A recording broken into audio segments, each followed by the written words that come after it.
Hello everybody and welcome to Atlanta Motorsports Park, the funnest place in the world. I'm your host, Do It With Dan, and this is my new series called Hot Laps, where we put some of your favorite influencers and YouTubers on the track and we get to know them. The way it works is really simple. I kind of sent us out a bunch of beautiful helmets, which I have set up with Sena Bluetooth devices. This allows us to communicate together in the helmets on the track. And their only goal throughout the process is to keep it together while I ask them questions. So now you know the how and the why. Let's meet today's guest.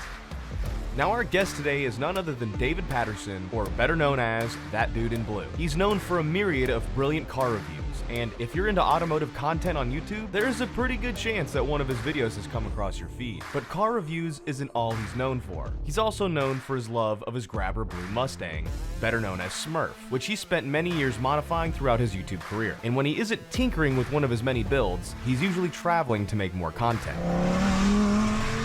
about, well, cars. So whether it's building, drifting, or reviewing something, you can guarantee it's got wheels, an engine, and goes.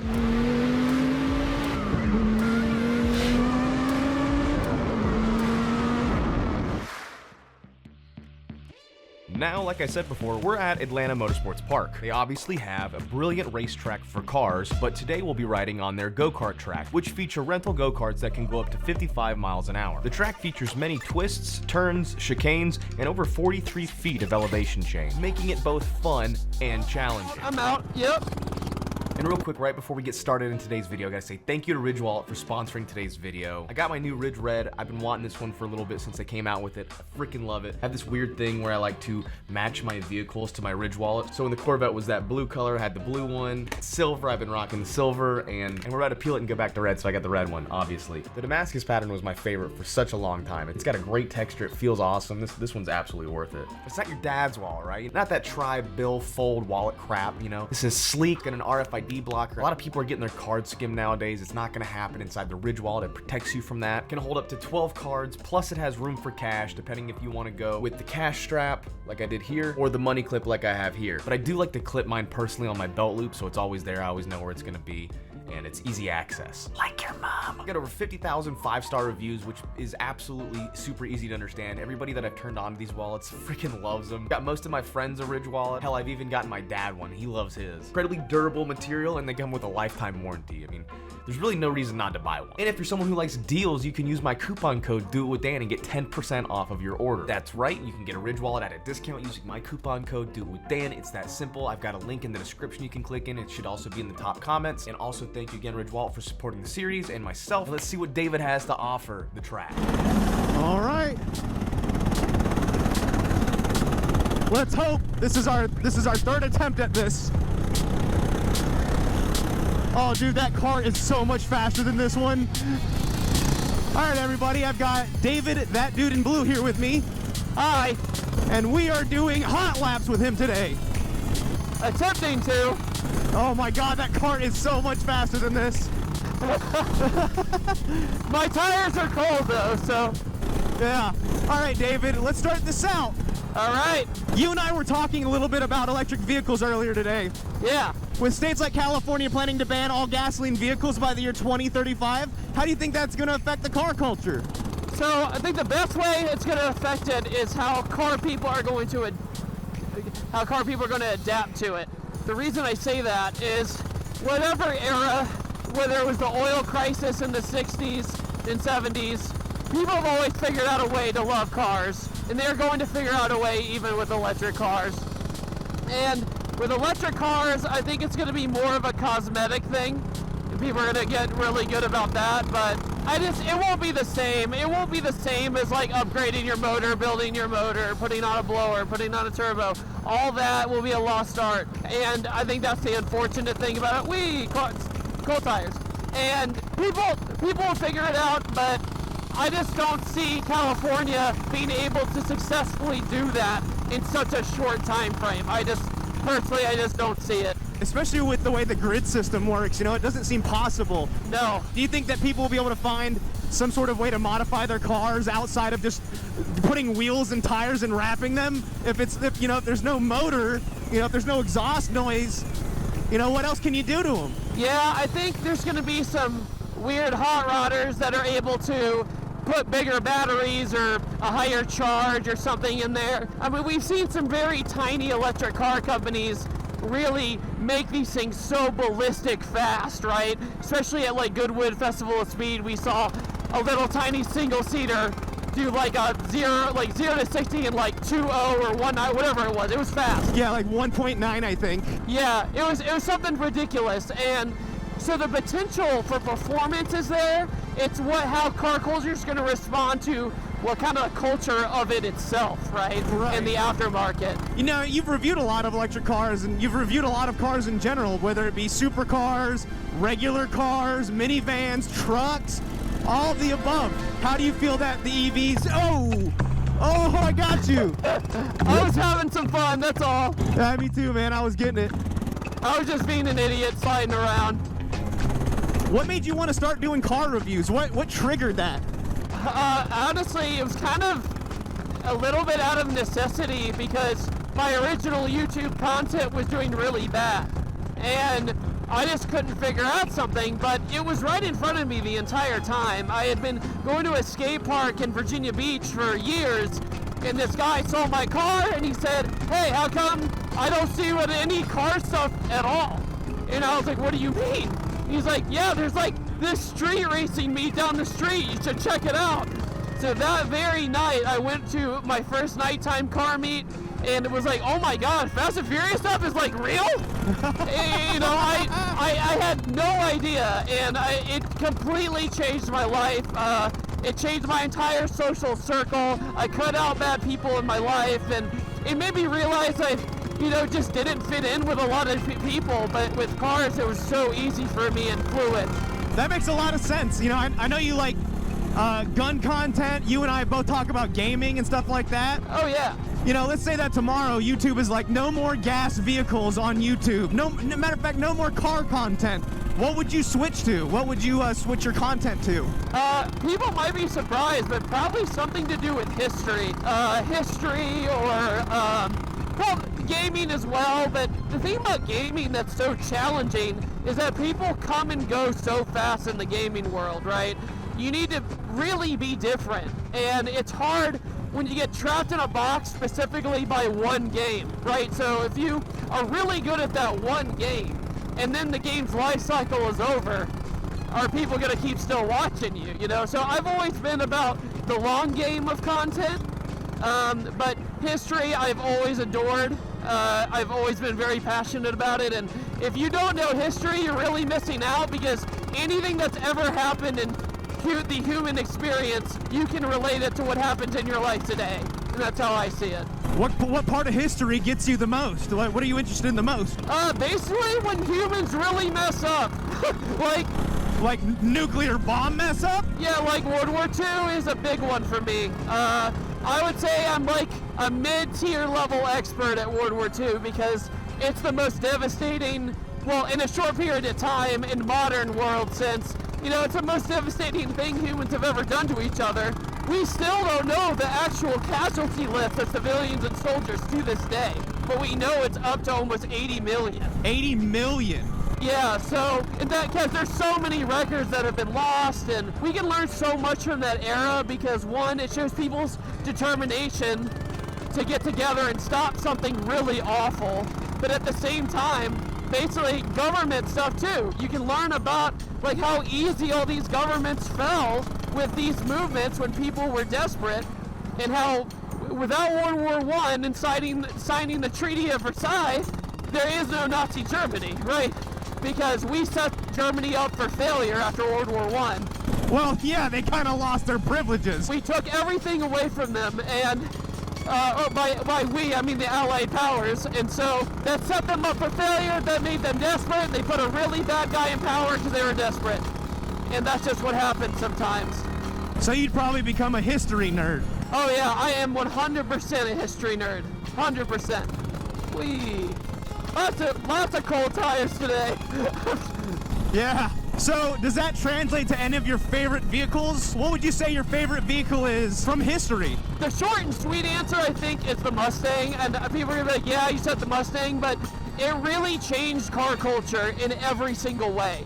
Because the sportier cars on the market were just not affordable to anybody, right? And it started the whole pony car revolution. 500,000 Mustangs or so were sold in the first year. Jeez, that's a lot. Yeah, and Ford was on their last leg. They invested in a company called Edsel, which was kind of like between Mercury and Lincoln, and they lost, in today's money, billions of dollars. And so they were really, really out of it, you know? And then they just, Lee Iacocca basically came up with the idea for the most part, not by himself, but for the most part. He said, we need to go back to racing and this, and it created a whole subculture, which created the Camaro and the Challenger and all these cars that people love to this day. So I think just when it comes to trickle-down effects of the past 50 or so years, it's one of the most important for sure. So you think that basically Mustangs triggered modern car culture based off of their selling and performance and the way they inspired other manufacturers? Absolutely, because think about Carroll Shelby, for example. I know he's an easy answer to point to, but he was kind of the equivalent of the aftermarket for us today, because you could say, hey, can you make my car faster from the factory? And you go, okay. You know, that's just kind of how it works. And at the same time, there are secret programs like the original Z06. The original Corvette Z06 was kind of a secret. It was a word of mouth. There's only 199 of them.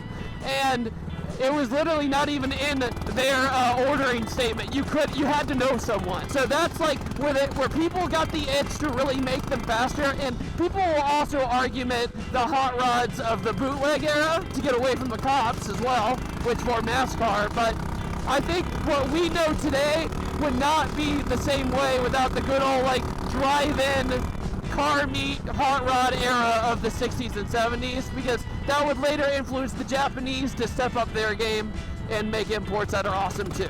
Now, do you think that still is true today about Mustangs? That they are the supreme superior of the three major manufacturers, the domestic manufacturers here in the U.S.? It's kind of tough to say now because everybody stepped up their game. And I think it's more of a preference thing than anything now, because a Camaro like ZL1, that is so much car. Like it is a lot. I miss mine. It is so much car, and it's an amazing car.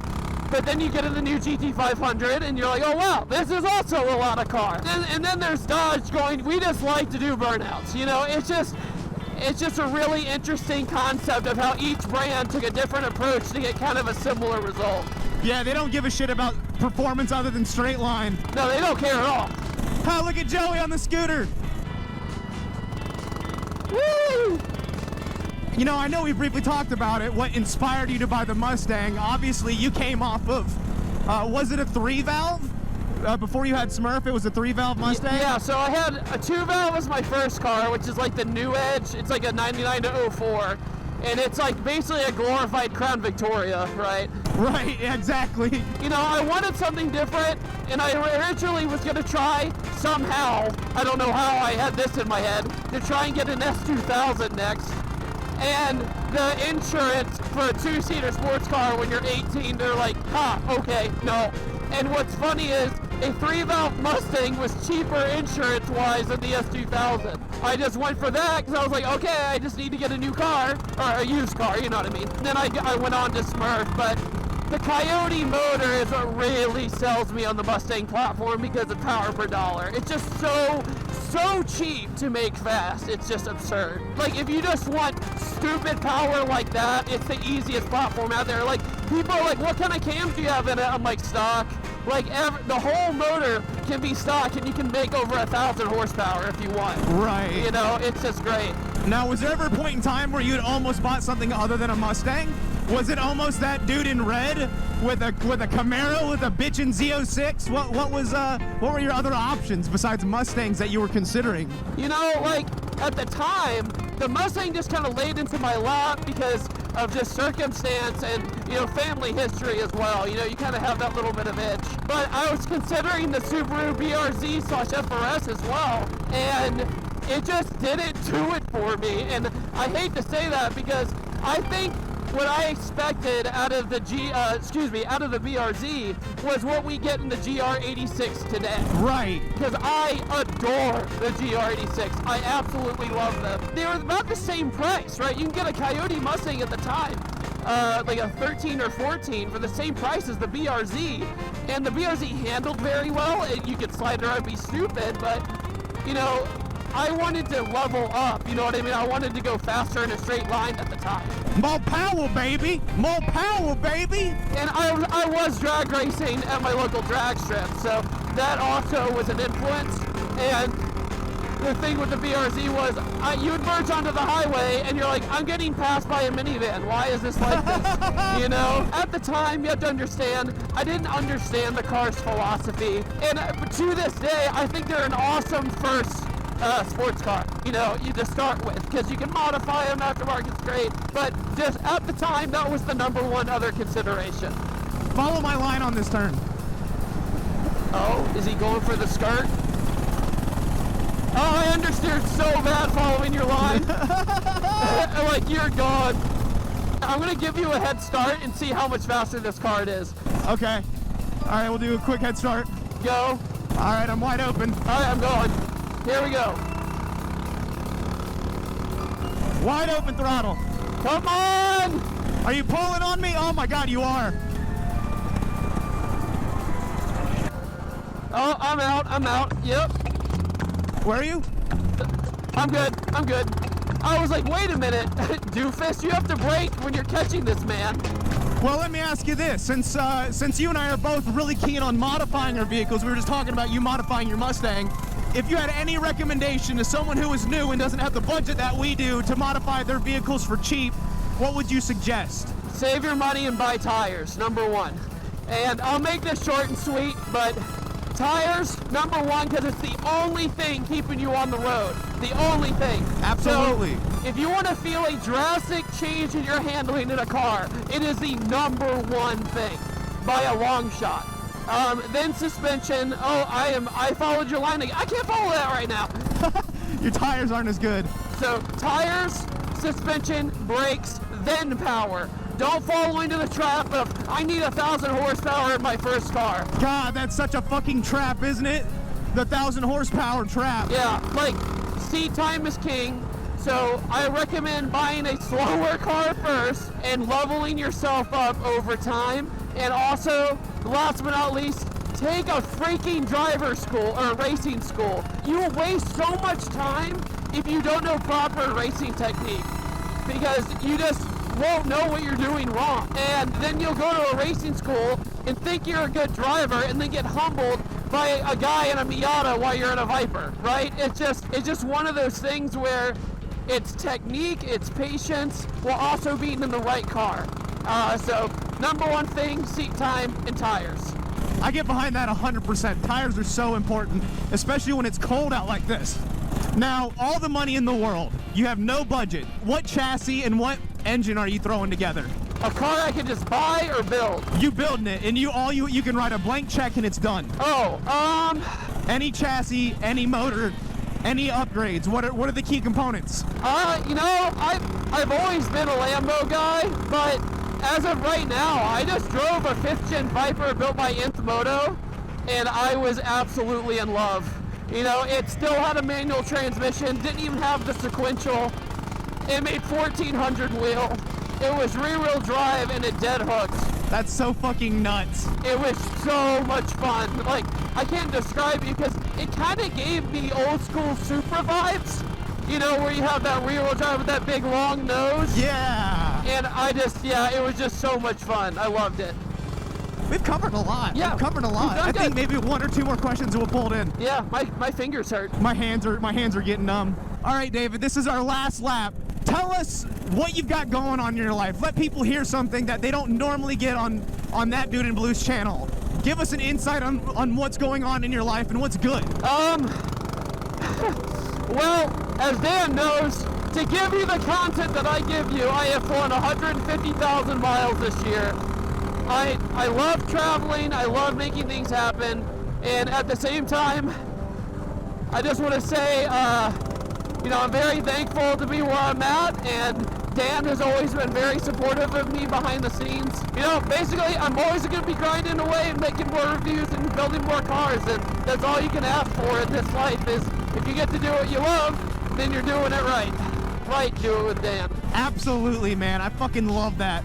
I love the way you're showing your supporters, you know, where the love actually comes from. It comes from the support from your viewers. You gotta have a good circle around you.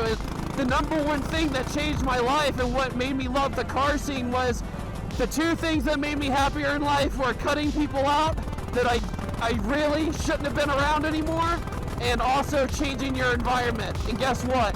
If you do this in the car scene, it'll change your life. If you're really into cars and you find the right group, you find the right car meet or the racing event to go to, it will change everything and life will get better.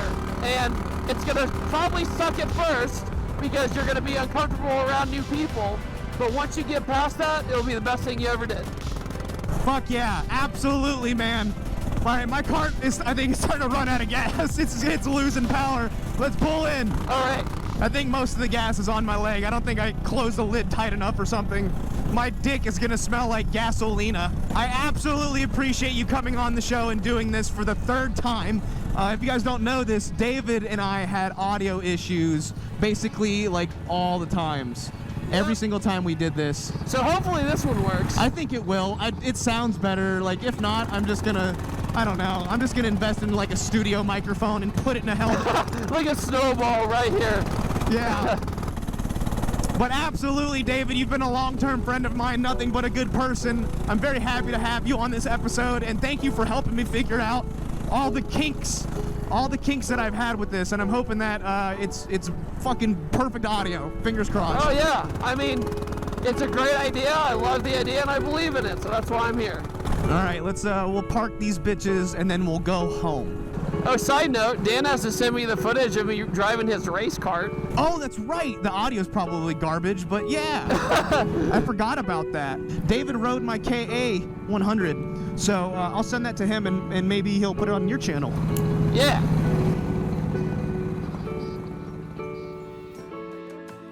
All right, guys, that is the end of episode 1 of Hot Laps. I want to say thank you so much for watching. This series has been something I've been working on with AMP for a couple of months now, trying to get all the things in line and how we're gonna do it and how we're gonna make it work. And I actually had another guest out, Mr. Regular Car Reviews. I had him and Nick the Roman out, and we did an episode there, and the audio was so bad that I had to scrap the episode.